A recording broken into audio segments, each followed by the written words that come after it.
your sales funnel is lying to you. That pristine, orderly model showing prospects neatly cascading from awareness to purchase.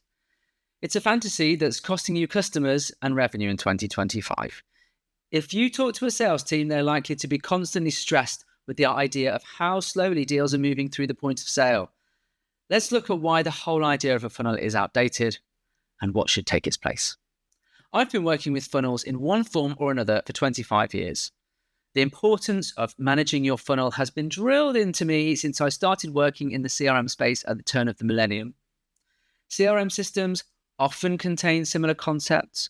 When recording a leader opportunity, it must be categorized into a stage, and that stage tells the user and the manager where each opportunity lies in its life cycle and identifies any points in the customer's journey to buy that are stuck.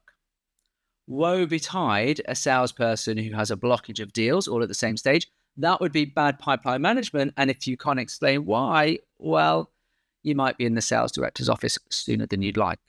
Even explaining this concept seems retro to me. Whether you consider the funnel wide at the top, narrow at the bottom, or the pipeline lying horizontally, there's still only one way in and one way out.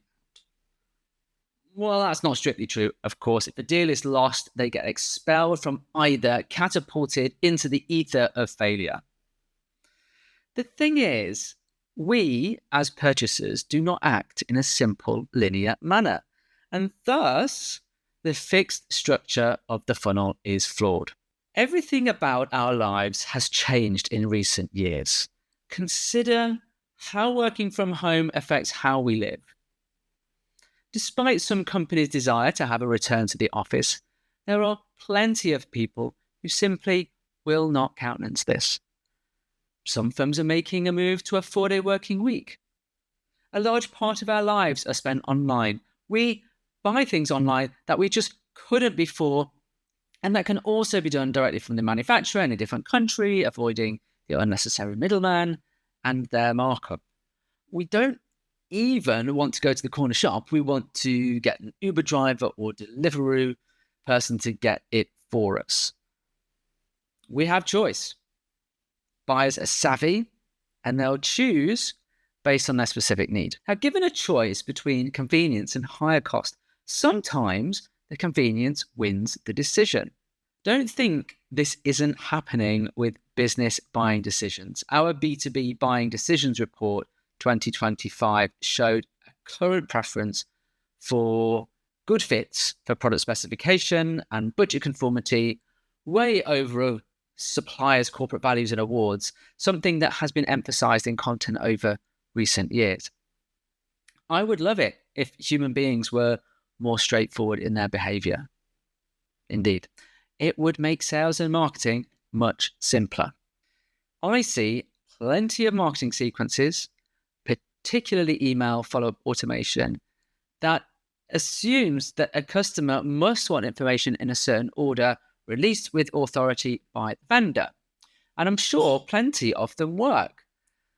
But creating linear sequences requires customer compliance and assumes they are prepared to fit the mold designed by the company selling their product or service. Which customer do you know that doesn't ask a question, have a concern, or go off to find out information for themselves? Linear models are good for the seller, not for the buyer. In reality, people have thoughts, desires, fears, questions, budgets, and approval processes that can involve just themselves or sometimes multiple people across teams. You can never truly know what someone is thinking, no matter how much you try to predict it or sequence it. Decisions are often messy. Sometimes they are short, other times they are far too long. They frequently go off at tangents, get delayed, changed, or simply get cancelled. Every product or service that is sold will have a different shape to the many different journeys that the customer can go on. It's not that their journeys are short or long, more that they are small or large. A decision to buy a component for a larger project may only require the specification to fit the need of the project, and the commercials to match.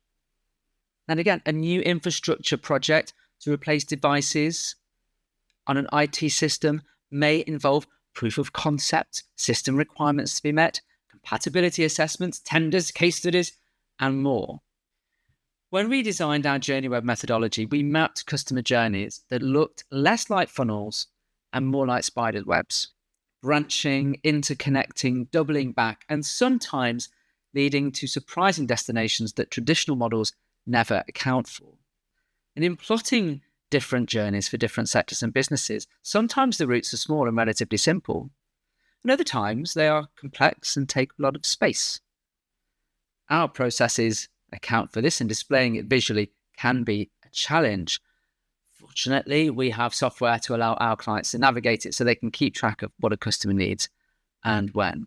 You see, when customers want control of their journey, and you as a seller trying to force people down a route they don't want to go down, the days of them agreeing to go there anyway are gone, because they are people with feelings and emotional behaviors.